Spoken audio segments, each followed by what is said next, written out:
Hello friends, welcome to my YouTube channel. दोस्तों बहुत बहुत स्वागत है आपसे अपने YouTube channel Pritam Bhojpuri news में। दोस्तों अभी याद आए थे साईलाल यादव का नए गाने का नया एल्बम। और दोस्तों एल्बम आप अपनी स्क्रीन पर यहाँ पे देख सकते हैं और बहुत ही शानदार एल्बम है। एल्बम का नाम है दोस्तों पीछा ना छोड़ब जोड़ी।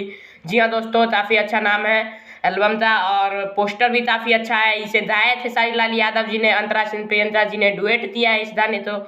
और इसे रिलीज किया जाएगा दोस्तों कल। जी हाँ दोस्तों, कल 6 बजे सुबह में इसे रिलीज किया जाएगा वेब म्यूजिक के ऑफिशियल यूट्यूब चैनल पर, जो कि सबसे बड़ा भोजपुरी चैनल है वेब म्यूजिक। और इस गाने तो लिखा है दोस्तों कुंदन प्रीत जी ने और म्यूजिक दिया है रोशन सिंह ने। और काफ़ी अच्छा सॉन्ग ये होने वाला है।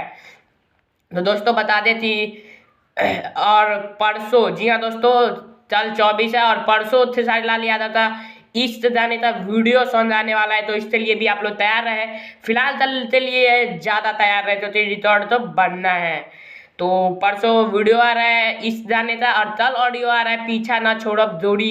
ऑडियो सॉन्ग ये आएगा web music official YouTube channel पर सुबह 6 बजे। बने रहे, रेडी रहे। चैनल पे नए तो सब्सक्राइब करते वाला आइकन जरूर दबा लीजिए और वीडियो तो लाइक करते बताइए कि आपको कैसा लगा, कमेंट में बताइए वीडियो और पोस्टर आपको कैसा लगा। जय हिंद, जय भारत।